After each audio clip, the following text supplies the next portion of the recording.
ایوب علیہ السلام جب بہت شدید بیمار تھے نا, تو عام طور پر کیا ہوتا ہے, بیگم صاحبہ خدمت کرتی ہے, میرے میاں کیا ہو گئے, بیمار ہو گئے, کوئی بات نہیں, 1 دن خدمت, 2 دن خدمت, اس کے بعد کہے گی بھائی جان چھڑاؤ, میری کیا ہو گئی ہے, بولو نا, شادی ہو گئی ہے. آج کل مارکیٹ میں جو میرا بیان خواتین سن رہی ہیں ان کے علاوہ کی بات کر رہا ہوں, ان کے ساتھ یہی مسئلہ ہو رہا ہے کہ میاں بے روزگار ہو گیا, بیمار ہو گیا, تو اب بھائی جب شریک حیات کا مطلب کیا ہوتا ہے, زندگی بھر آپ کے ساتھ شریک. نکاح میں اور زنا میں تو یہی فرق ہے نا بنیادی. شریک حیات کا مطلب یہ ہے کہ آپ خوشی اور غم میں آپ کے ساتھ, آپ بھی اس کے ساتھ. دیکھو شادی سے پہلے کوئی فالٹ سامنے آ گیا, نہیں کرو شادی, آپ کو اختیار ہے. جو فالٹ شادی کے بعد پیدا ہو رہا ہے وہ تو پھر آپ کی قسمت ہے نا. ارے عورت کی شادی ہوئی میاں سے, اگلے دن ایکسیڈنٹ ہوا, لنگڑا ہو گیا, تو اب ہو گیا, وہ قسمت ہے, برداشت کرو, کیا خیال ہے, ٹھیک ہے نا. آپ یار سمجھ میں نہیں آ رہی بات. دیکھو ایک آدمی نے نکاح کا پیغام بھیجا, پہلے سے پاؤں سے معذور تھا, تو عورت لڑکی والوں نے اس بیس پہ ریجیکٹ کر دیا. ان کا حق ہے, کر سکتے ہیں, لیکن بالکل صحیح فٹ فاٹ رخصتی بھی ہو گئی. اگلے دن خوشی میں بائک میلیاں لگاتا ہوا جا رہا ہے کہ میری شادی ہو گئی اور رخصتی بھی ہو گئی. ہو سکتا ہے گرے, ٹانگ کی ہڈی ٹوٹ گئی. اب یہ تھوڑی کہ عورت کھلا لے کے بھاگ جائے کہ میری تو لنگڑے سے شادی ہوئی ہے. شادی ہو کے لنگڑا ہوا ہے, لنگڑے سے شادی نہیں ہوئی. سر آپ کی شادی ہوئی, پہلے سے پتہ چلا بیگم کے ساتھ یہ مسائل ہیں, نہ کرو شادی بھیا. آپ کس نے کہا ہے, صحیح تھی, نکاح کے بعد بیماری ہو گئی, ٹھیک ہے نا, کوئی مسئلہ کھڑا ہو گیا, تو اب عزت دار آدمی اس بیس پہ ڈیورس نہیں دیتا, بلکہ دعائیں کراتا ہے. مولوی صاحب میری زوجہ کے لیے دعا کریں, اللہ صحت عطا فرمائے. اولاد نہیں ہو رہی, دعا کریں اللہ صحت عطا فرمائے, ٹھیک ہے نا. زبان میں لکنت پیدا ہو گئی ہے, دعا کریں اللہ. تو میں تو ان کو کہتا ہوں اگر لکنت پیدا ہو گئی ہے تو بڑا فائدہ ہے تمہارا, کیونکہ جتنی دیر میں وہ برا بلا کہے گی نا, اتنی دیر میں آپ کام نمٹا کے آ جاؤ سارے, ٹھیک ہے. وہ ابھی اسٹارٹ لے گی آپ کو سمجھانا, اتنی دیر میں آپ کیا کرو, ذہن تیار کر کے آ جاؤ کہ یہ الٹا سیدھا بولنے والی ہے, تو برداشت کرنا ہے. تو وہ اچھا اس پہ بھی 1-2-3 چٹکلیں, لیکن وہ زیادہ ہو جائیں گے. تو اب مسئلہ یہ ہے کہ عزت دار آدمی کیا کرے گا, اس کو اپنی قسمت سمجھ کے برداشت.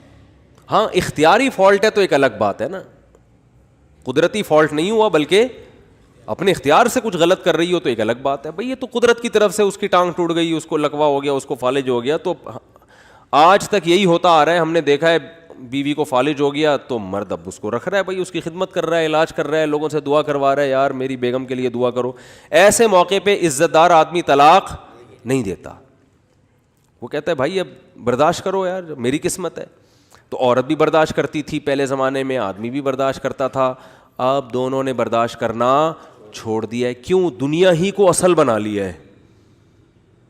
سارے مزے کہاں اڑانے ہیں؟ دنیا میں. اب دنیا کو ہی اصل بنا لیا ہے, تو اب بس ہر چیز کیا ہونی چاہیے؟ پرفیکٹ, ایک دم موقع کی رپورٹ ہونی چاہیے ہر معاملے میں. تو یہ تو بھائی گوروں کا نظریہ ہے, یہ مسلمان کا نہیں ہے.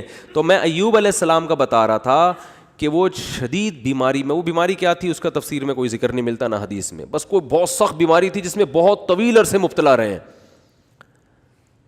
تو اللہ نے ان کی زوجہ کی بھی کبھی خیال کیا. ان کی زوجہ نے اپنے میاں کی کئی سال خدمت کی ہے, کئی سال خدمت کی ہے. تو اب کیا ہوا کہ ایک دن خدمت میں تھوڑی سی کوتاہی ہوئی تو حضرت ایوب علیہ السلام کو غصہ آ گیا, اور انہوں نے کہا کہ میں اگر ٹھیک ہو گیا نا, میں تجھے 100 ڈنڈے ماروں گا. صحیح ہے نا, کیونکہ بیمار آدمی چڑچڑا ہو جاتا ہے نا, تھوڑا سا اس میں برداشت کم ہو جاتی ہے. اب بیچاری بیوی اتنی خدمت کر رہی ہے لیکن تھوڑی سی کوتاہی ہوئی تو ان کو غصہ آ گیا. انہوں نے کہا کہ اللہ کی قسم میں ٹھیک ہو گیا تو 100 ڈنڈے ماروں گا.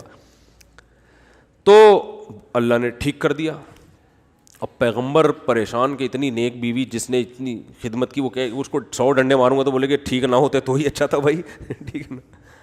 تو قرآن کے الفاظ دیکھو, خذ بیدک ضغثا فاضرب به ولا تحنث. اے پیغمبر آپ قسم بھی نہیں توڑ سکتے, آپ تو پیغمبر ہیں, اور بیوی اتنی نیک ہے اس کو مارنے کی اجازت نہیں ہے, اس کو آپ نے 100 ڈنڈے نہیں مارنے. اب قسم پوری کرنے کے لیے ایک جھاڑو لیں جس میں 100 تنکے وہ ایک ہی دفعہ لگا دیں, بس ویسے تو ایک یوں کر کے بھی لگانا بھی وہ ہے, لیکن جب بیوی کو پتہ چلے گا اللہ نے میرے لیے میرے میاں کو یہ ہیلا بتایا ہے, تو یہ جھاڑو لگانا یہ عزت دی جا رہی ہے. یہ کس کی طرف سے ہیلا بتایا جا رہا ہے؟ بولو بھائی, اللہ کی طرف سے.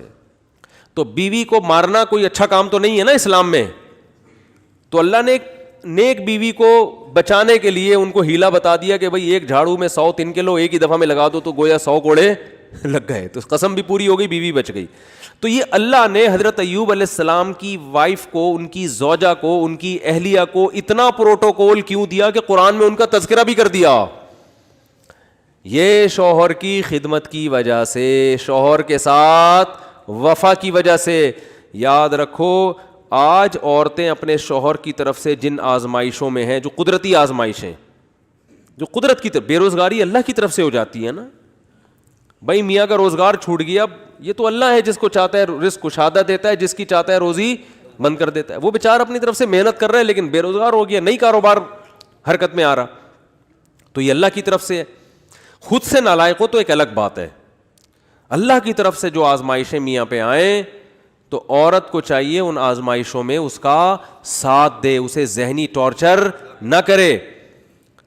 کیونکہ بے روزگاری کی بیماری اتنی, بے روزگاری کا عیب اتنا بڑا نہیں ہے جتنا اس بیماری کا عیب ہے جس میں ایوب علیہ السلام مبتلا ہوئے تھے. کیونکہ اس میں تو کمانا ممکن ہی نہیں تھا اور اوپر سے خدمت بھی. سمجھا پا رہا ہوں اپنی بات کہ نہیں سمجھا پا رہا؟ اس میں خدمت بھی. تو وفا کرنی چاہیے, وفا. اور یہ جب تک آخرت سامنے نہیں ہوگی ان میں سے کوئی بھی کام نہیں ہو سکتا. ہمارے محلے میں ایک صاحب گزرے, ان کا انتقال ہو گیا, اللہ ان کی مغفرت فرمائے. ان کی زوجہ 15-20 سال بیمار رہی ہیں کسی سخت قسم کی نفسیاتی بیماری میں. اس بندے نے 15-20 سال اپنی زوجہ کی دن رات خدمت کی ہے. وہ بیوی نہ بیچاری کھانا پکانے کے قابل, نہ برتن دھونے کے قابل ایسی بیماری میں. تو یہی اس کے لیے کھانا بھی پکا رہا ہے. اتنے پیسے نہیں ہوں گے کہ ملازم رکھو, یہی اس کے لیے بولو ساری خدمتیں کر رہا ہے. تو میں نے کہا یار اس کی تو ویسے ہی بیچارے کی بخشش ہو جائے گی. اللہ کہے گا تو نے کسی کی بیٹی کو رکھا گھر میں اس حالت میں بھی, اب وہ نہیں پکا سکتی بیچاری, اور وہ نہ کپڑے دھو سکتی ہے, اور یہ اتنے پیسہ بھی نہیں ہے کہ, تو خود ہی کر رہا ہے سارے کام. تو یہ کوئی عیب کی بات بولو بھائی نہیں ہے. اپنی بیٹیوں کو سوچا کرو نا, آپ کی بیٹی کے مسائل ہو جائیں تو آپ چاہتے ہو یار سسرال والے برداشت کریں تو دوسروں کو بھی برداشت. ہاں جان بوجھ کر کوئی فالٹ ہے نا تو پھر میاں میں ہو تو ہم عورت کو مشورہ دیتے ہیں اس فالٹ کو صحیح کرو ورنہ پتلی گلی سے نکلو, ٹھیک ہے نا. کہ 10-20 سال اس فالٹ کو بہت خطرناک قسم کا اگر فالٹ ہے تو ایک الگ بات ہے.